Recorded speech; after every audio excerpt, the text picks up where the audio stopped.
Welcome back. This is our part 2 of the SSbrewtech 1-barrel jacketed Unitank 2.0. And our first video, we basically unboxed this. We did a quick review and analysis on it. We're now on our second batch. So we've taken a full batch from start to finish. We were able to cold crash it and give you an actual performance review on this. So in some ways, I'm disappointed in the tank. And in other ways, I'm very happy with the tank, and I'm going to explain that. So when I first got this, I was just going to get one of the non-jacketed Unitanks that they sell that have the cooling coils, such as these guys here. And you can see we have these lined up. And it's actually pretty cool because over the years, we've kind of added a tank here, a tank there, and it seemed like every time we buy a tank from them, it's different. Like they've figured something out, they've made an upgrade to it. So at some point it'd be nice if I could ever get these empties side by side to do side by side comparisons over the years, because it's actually pretty cool. But when I decided I was getting another tank, I told my wife I think we need another 1-barrel fermenter.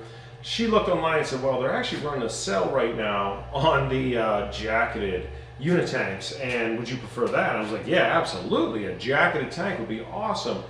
So I didn't actually personally look at the specs. So when I received this and I looked at it, I was really disappointed.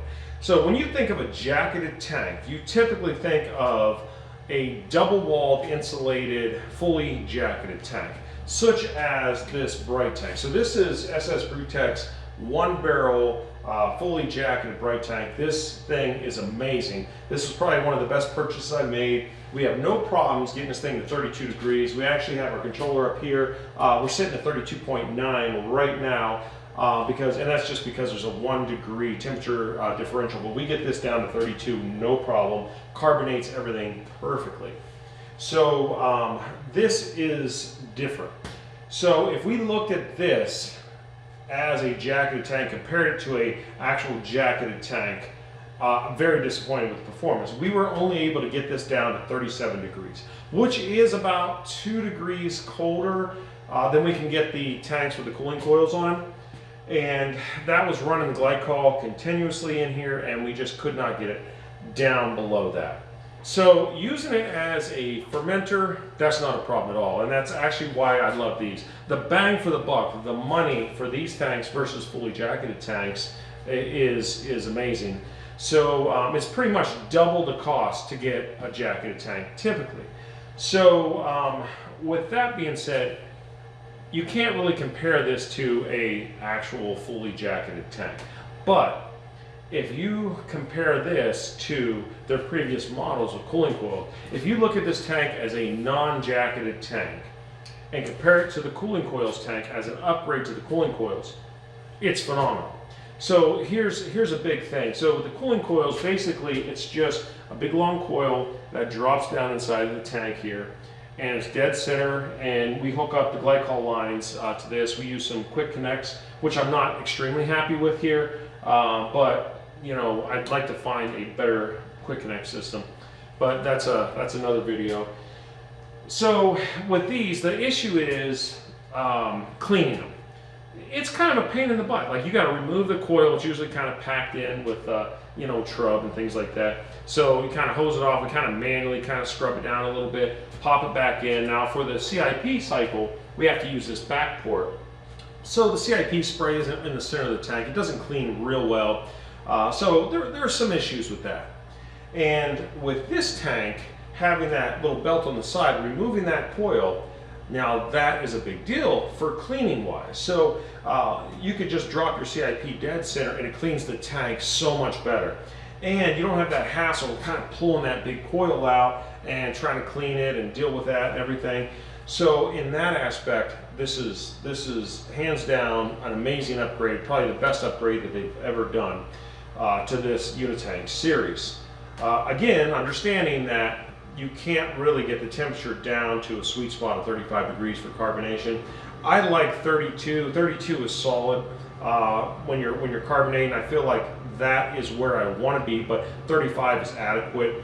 Once you go over that, I mean, it can be done. Don't get me wrong, it can be done. You increase the pressure and everything, but it just never seems like the CO2 really takes hold and soaks in like it does at the lower temperature. So using it as an actual Unitank and carbonating inside of here, not so good. But as a fermenter, it works really good and it's awesome. So at some time, I'd like to line all these things up when they're empty and show you comparison, because every time we've added on a fermenter from them, I feel like they've made an upgrade or a change. The original cooling coil, it was actually spaced, the coil itself was spaced out pretty far. It was very lightweight. It didn't extend down, I think, deep enough into the cone, but it, you know, we got mediocre performance out of it. Like these, I can typically only get to 39 degrees. So when I bought the previous fermenter before this, they actually upgraded the coil. So the coils were packed tighter together and they were longer, extended down inside the cone a little bit better. But to be honest, it didn't seem to help. Like I still can't get that tank. I think we were able to get that to 38 running the glass, so maybe like 1 degree temperature variance. But honestly, I like the older one better because that one is a lot heavier. Pulling it out is a lot more to clean. And without the additional performance of it, I didn't feel like it was worth it. Now with this though, what a major upgrade. Removing that pain in the butt system has been awesome. And another quick note about these tanks. So they do sell on their website an optional like heating jacket. And I put that on all the tanks because sometimes it does actually come in handy. Like a couple times we forgot to turn the heat back on after brew day, and it cooled, it like dropped the temperature of the tanks a little bit. So we were able to kind of come in here and heat the tank back up, which is really nice. However, everything is tied to their own like temperature control system. And because I'm on, you know, a glycol system, an outdoor glycol system, we got all the tanks plumbed in. We use pretty much our infrared controllers, and these don't really interface with this. So what I have to do, in the past I've done to some of these other ones, I've kind of cut and spliced in. I do want to figure out a good connector kit for this though, where I can basically just cut this off and put like a barrel connector on it, solder it in, make it look really nice and waterproof it with some heat shrink and stuff, and be able to quick connect that into just a standard DC plug. So we could use the same controller here that has heating and cooling capacity and to drive the heater unit on this.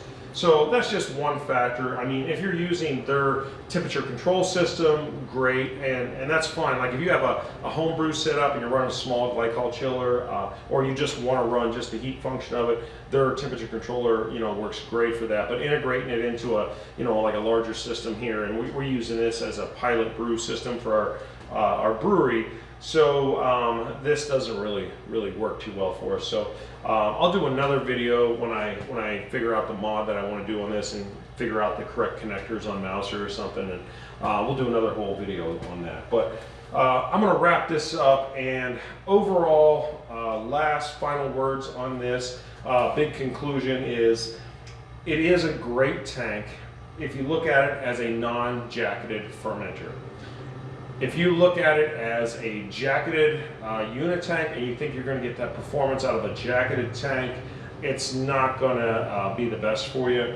So hope you enjoyed this video. Please don't forget to hit like and subscribe to our channel for our future brewing videos.